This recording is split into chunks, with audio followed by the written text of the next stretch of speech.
স্বাধীনতার স্থপতি বঙ্গবন্ধু শেখ মুজিবুর রহমান 18 বছর বয়সে বিয়ে করছে। কাজী নজরুল ইসলাম অল্প বয়সে বিয়ে করছে। মহাত্মা গান্ধী অল্প বছর বয়সে বিয়ে করছে। শেক্সপিয়ার ছোট থাকতে বিয়ে করছে। এই যে আগে বিয়ে করছে, এতে সফল হইতে কোনো সমস্যা হয়েছে? বঙ্গবন্ধু শেখ মুজিবুর রহমান উনি কি সফল রাষ্ট্রনায়ক নন? ইসলামিক লাইফ জীবন গড়ুন কোরআন সুন্নাহর আলোকে। আপনারা বিয়ে করছেন তো সবাই নাকি? হ্যাঁ,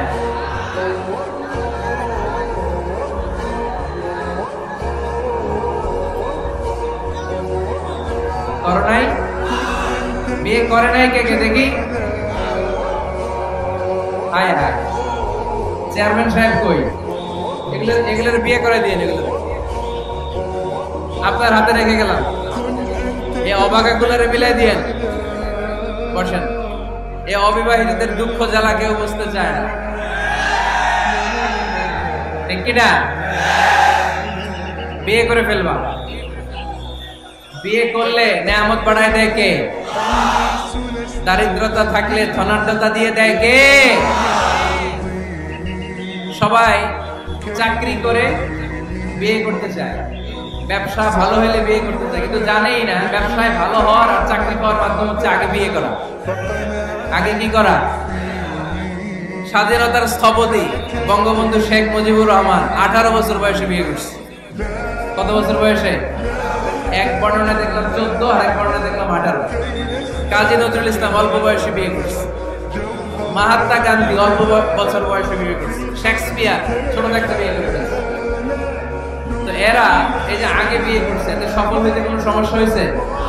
কথা বলেন না কেন? বঙ্গবন্ধু শেখ মুজিবুর রহমান উনি কি সফল রাষ্ট্রনায়ক নন? কাজী নজরুল ইসলাম সফল কবি নন?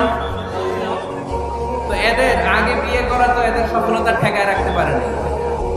এরা আগে বিয়ে করে সফল হয়েছে, কিন্তু আমরা সফল হয়ে তারপরে বিয়ের পিড়িতে বসতে চাই, ঠিক কিনা? ঝামেলাটা এইখানে।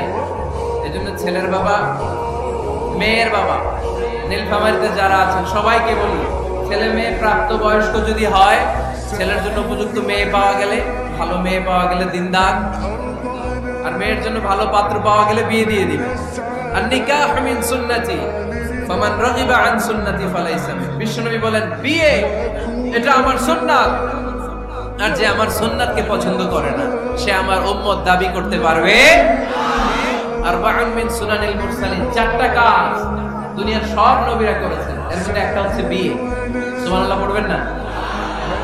এজন্য বিয়ে করবেন সম্মানিত ভাইরা, বিয়েতে বরকত। যারা বিয়ে করে নাই তাদের ঈমানের অর্ধেক অপূর্ণাঙ্গ। বিয়ে করলে ঈমানটাকে পরিপূর্ণ করে দেয় কে? তো যারা হাত তুলছে এদেরকে আল্লাহ রূপবতী, গুণবতী, নেককার, ভদ্র স্ত্রী দিয়ে আল্লাহ ধন্য করুক। আমরা পড়ি আমিন।